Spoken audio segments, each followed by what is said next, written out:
Welcome back to The Explainer. Today we're diving into a really charming classic Telugu children's story called The Good Ghost, or Manchi Deyyam.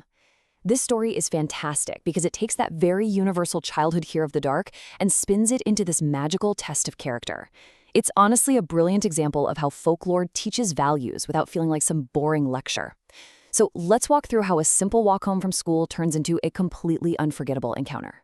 Okay, let's dive into this because it's a pretty intimidating question, isn't it?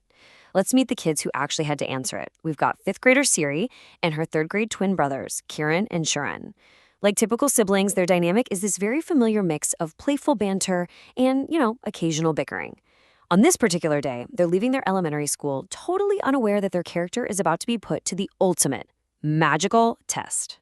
So things escalate pretty quickly here. At 5 p.m., the school bell rings. By 5:15 p.m., the kids are walking home and they pass by this large, inviting mango orchard.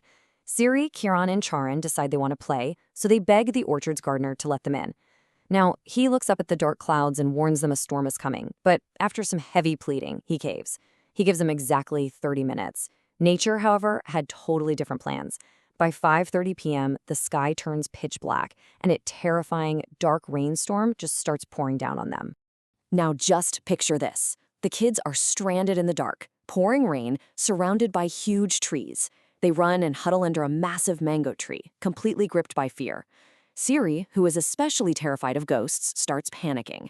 In an attempt to protect themselves from evil spirits, the kids try to recite a famous protective prayer, the Anaya Dandakam. But there's a hilarious and honestly very relatable problem here. They have absolutely no idea what the words are. Why? Because every time their grandpa recited it at home, they completely ignored him. And just as they realize they're defenseless, boom, a sudden loud crash comes from the branches right above them, and a huge shadowy figure jumps down. You can probably imagine the pure terror the kids are feeling in this exact moment. But then, this terrifying scene takes a wildly unexpected turn. The figure reveals itself and says, "Don't be afraid, kids. I am a good ghost. I don't hurt good kids." And to prove its friendly intentions and to stop the kids from literally trembling out of their shoes, the ghost actually reaches out and hands each of them a chocolate. I mean, it's such a clever storytelling device. The chocolate immediately disarms the situation, calming their nerves just enough so that the ghost's real test can begin. Once the kids realize they aren't going to be eaten, survival instinct fully kicks in. The ghost mentioned it only likes good kids, right? So naturally, Siri, Kiran, and Sharan eagerly start trying to prove their goodness. They start bragging to the ghost about their past acts of kindness. Kiran proudly announces that he recently helped an old man cross a busy road. Siri jumps in, highlighting that she and her friends collected donations for flood victims. Basically, they are laying out their best resumes of kindness, hoping the ghost will give them a passing grade and let them go home. Well, the ghost listens patiently to all their grand tales of charity and public service. But then, the ghost leans in and asks just one simple question. "But what did you do to help your parents at home yesterday?" This right here is where the story shifts from a spooky encounter to a really brilliant commentary on behavior. This highly specific, everyday question completely stumps the kids. All their confidence just evaporates. Because the truth is, yesterday, they didn't do a single helpful thing around the house. Panic sets right back in. And this brilliantly illustrates what happens next. Out of sheer fear of failing the test, the kids completely invent a list of chores they supposedly did yesterday. Siri claims she washed the dishes for her mom. Kiran boldly states he cleaned his dad's bike. Charan says he carried heavy vegetables for his grandpa. They craft these perfect little lies, thinking there is absolutely zero chance a ghost in the middle of a mango orchard could ever verify what happened inside their kitchen the day before. But they severely underestimated this ghost. The ghost smiles, closes its eyes, and begins to mutter a magical mantra. In a flash, a cell phone magically materializes right in the ghost's hand. That's right, a magical cell phone. The ghost asks for their dad's phone number, dials it, and places a call. Now remember, the kids are incredibly late coming home because of the storm. Back at their house, their dad, Mohan, and mom, Bharathi, are pacing the floors, worried sick about where their children are. So the phone rings. Mohan picks it up, only to hear a voice say, "Hello, I am a ghost and I have some questions about your children."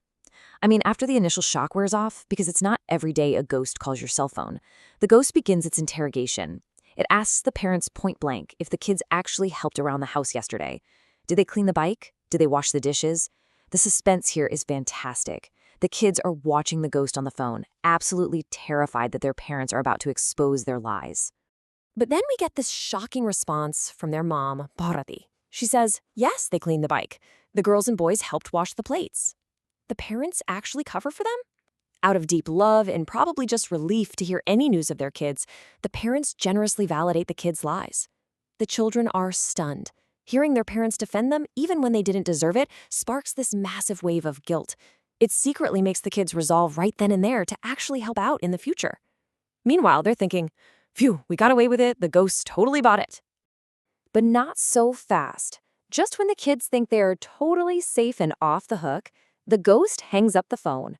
It turns to Kieran and asks to borrow his school slate. You know, the little chalkboard he carries in his backpack. The ghost takes the slate, taps it twice with its hand, and transforms it into a magical, glowing video screen.